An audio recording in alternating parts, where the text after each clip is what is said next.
sometimes people say that politics and all politicians are the same. And they're right.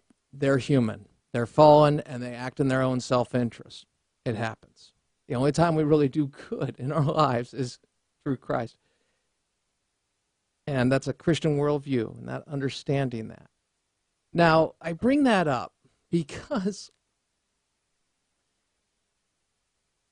politicians all being the same is a nice little way to write things off without much analysis.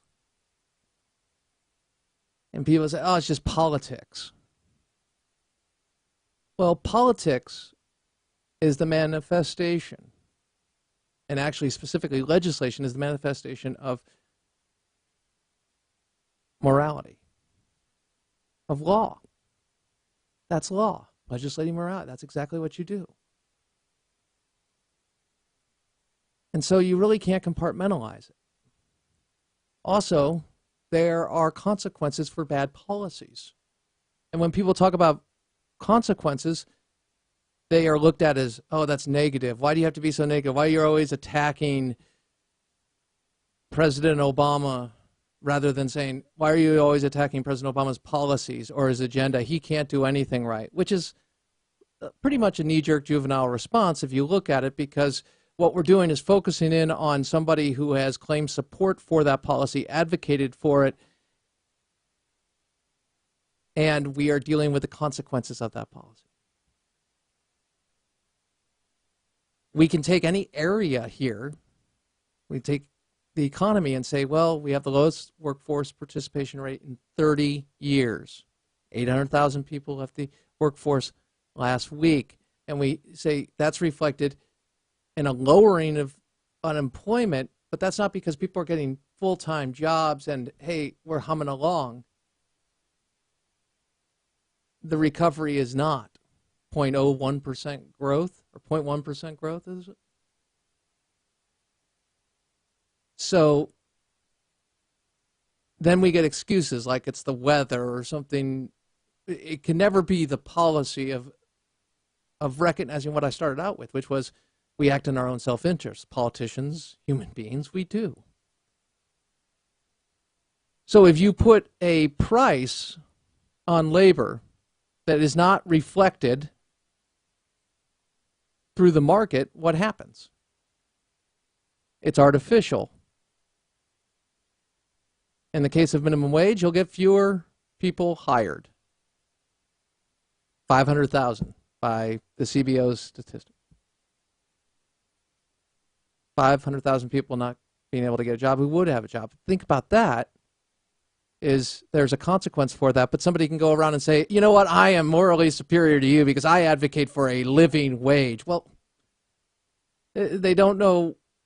Obviously, they're demonstrating their ignorance, which is shared by the mainstream media, of what minimum wage is, which is a starting point. And I think we're dealing 2/3 of the people making minimum wage earn more within the year. We're dealing with 2% of the workforce, less than 2%, and nearly or majority of them are coming from homes where it's not the sole breadwinner, and the people are earning $50,000 a year plus. So you have a lot of statistics, but none of them point to the idea of a government coming in and artificially doing something. You say, Crane, I'm bored with the minimum wage discussion because we keep talking about it. We have to keep bringing it up because it's all they have. You're not going to hear anything different from the left. My question is, why are we getting leaders who embrace these policies that have absolutely failed?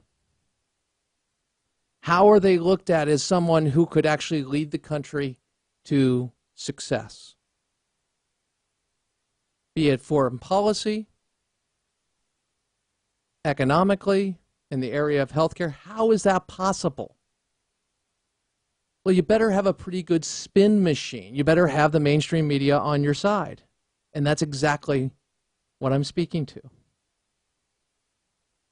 And that is the mainstream media's approach to certain politicians and the way they are viewed and the way they are embraced.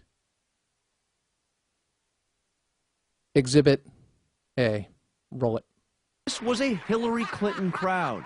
The talk centering on women and girls around the world breaking glass ceilings. Robin Roberts turned the discussion to the highest glass ceiling of all. When I look at your Twitter page, the last thing you list is saying you're a glass ceiling cracker. Mm-hmm. And no one feels it would be better to crack that glass ceiling than to have a woman as president. And many believe that that should be you. Yeah. Nothing but truth, Crane. You got to say nothing but truth. I have no time for the glass ceiling argument, because I think it has been manipulated to forward a political agenda that actually hurts us all, because it's based on baloney statistics, not being equal under the law, and looking at people as genders under the law. Wouldn't it be great? Why don't we have more women in Congress? Well, I would just say, why don't we have more qualified people in Congress? People able to understand that 2 + 2 doesn't equal 5. I don't care if they're men or women. And that people could get upset with that, because we have this thing on diversity, not diversity of thought, certainly in academia, but we have diversity in the way it's a woman. Isn't it great for women? We're going to elect somebody because they're a woman. That, to me, is asinine. Pardon me, but there's not really another word that so aptly describes that notion. You elect, you hire, because they're able, they're the most qualified, they've shown the characteristics of a good leader. Women can do that, obviously, just as well as men. I get it, okay? But not in the sense of saying because someone and breaking that glass ceiling. Now, I look at somebody like Hillary Clinton, who's had her entire life under the view, and her accomplishment is marrying Bill Clinton and being the first lady. Because then we look at the other accomplishments, and, oh, yes, she was in New York Senate. She got elected. That's an accomplishment. Pardon. But why? What has she done? She advanced what some would say, arguably now, would be Obamacare. It's a disaster. The policies that foreign policy as Secretary of State, give me an accomplishment. The State Department can't have that. And don't get me wrong, there are others who use Bill Clinton's legacy as a way to go. The Democratic Party has made it their selling point. See, when Clinton was in office, things went well. They don't mention the fact that they only went well after the 94 election, and there are a few key factors in that, because he adopted some very conservative policies, though he went kicking and screaming. They also don't mention Sandy Berger cutting up files. They don't mention Hillary Clinton, for example, and I don't remember, and her problems with the truth. They don't mention that stuff. And that's not to smear anybody.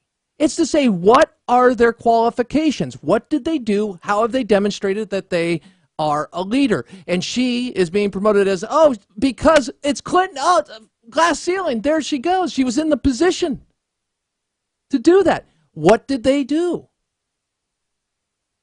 I look at John Kerry and I say the same thing. That's the thing. So even don't make this about one's gender, make it about their qualifications and their success. Because the policies, and of course I do this with people who don't share my point of view, because my point of view is based on success and the Constitution and understanding human nature. But the job of the press is not to be a cheerleader. It is to say, okay, wait a second, Benghazi, let's dig deep. Here's what you said. What difference does it make? We're going to focus in on getting the terrorists. What has been done? Why is it that Gregory Hicks says there's no way you couldn't have been aware of certain things, and you claim not to be aware of certain things? He was the second only to Chris Stevens on the ground who received the call, were under attack. How is that? In his sworn testimony, he said that. How is it that you had these attacks going up to September 11th, 2012, calls for more security, and security was reduced. How is that? How is it you came up with the video? Where did it come from? Why did you tell the father of Ty Woods that? Why did you do that? See, that's where the press needs to be. Now, I get the fact that all news is not hard news, but if you're elevating somebody to that glass ceiling and breaking through the 77 cents myth, which is a myth, because when you adjust for choices as opposed to being willfully blind to the context, you find that that really doesn't exist. Again, the left is not going to try anything new, folks. So we come back to these ideas. My goal and my purpose in explaining this is to say Ted Cruz is vilified for everything he does. There is a major propaganda machine for the left that is counting on the shiny object idea of an emotion ruling the mind to the degree where you say, oh, I think I want a woman to be president. That's how I'm going to make my vote.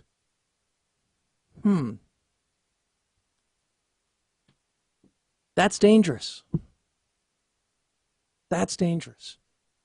Because if you're voting on gender or race, you're doing a tremendous disservice to your country. And I don't think it would be a stretch to say maybe you need some protein to stimulate the melon to understand how dangerous that can be.